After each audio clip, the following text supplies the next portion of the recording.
নবীকে বলছে আল্লাহ বন্ধু আপনার উম্মতের প্রত্যেকের আমলনামা আমি আপনার হাতে দেখাবো, আপনার হাতে আপনার সামনে পেশ করব, আপনি দেখে কথা বলবেন আমার কাছে। সুপারিশ আপনি কইরেন মানা নাই, কিন্তু আপনি দেখা করবেন। রাসূলুল্লাহ সাল্লাল্লাহু আলাইহি সাল্লাম যদি হাসরের ময়দানে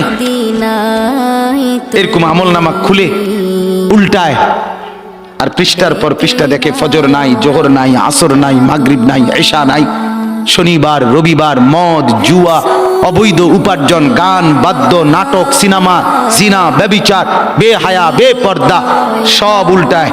আল্লাহর নবী সাল্লাল্লাহু আলাইহি সাল্লাম তখন বলবে উম্মত কি এটা?